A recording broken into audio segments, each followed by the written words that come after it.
President Trump cracking down on illegal immigration around the country. Some Connecticut lawmakers are weighing changes to state law. The Democrat-led Judiciary Committee advanced a bill today that would further limit how and when local authorities are allowed to cooperate with ICE.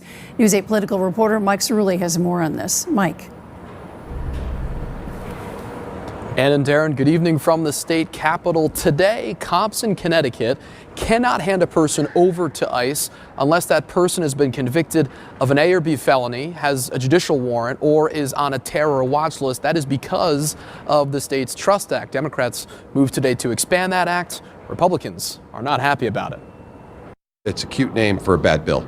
That's how one Republican lawmaker describes Connecticut's Trust Act, an act Democrats moved to expand today to bar all state employees, not just police, from cooperating with federal deportation efforts. Under the revised Trust Act, authorities would still be able to hand over criminals to ICE after they've been convicted of serious felonies, but Republicans take issue with that too, saying in practice the act still unnecessarily bars local cops from cooperating with ICE in the same way they work with all other federal agencies. When the Trust Act was implemented in Connecticut about 10 years ago, now you can no longer talk to one federal agency, which is ICE. That's the problem. The Democrats who back the expansion of the Trust Act say, we have something called due process in this country. Due process, the Democrats say, that's being threatened by President Trump's sweeping immigration crackdown. This is what our Constitution and our right to due process exists for. Otherwise, the government can just disappear you, like it was Argentina in the 1970s. In addition to opposing the Democrats' expansion of the Trust Act, the GOP has also called for the original act to be clawed back. They say the requirement that a person be convicted of a Class A or B felony before local police can hand them over to the feds leaves out too many public safety threats. In the court system, there's plea bargaining.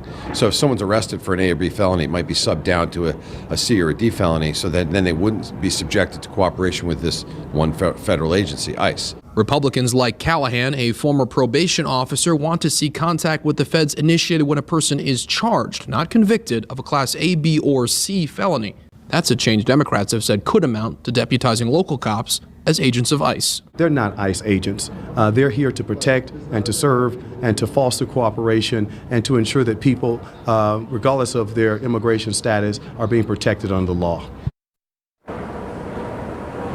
And President Trump may have something to say about all this, too. His border czar, Tom Homan, has said that states with laws just like Connecticut's Trust Act could have their federal funding threatened further if they do not cooperate with ICE. Reporting at the state capitol tonight, Mike Cerulli, News 8.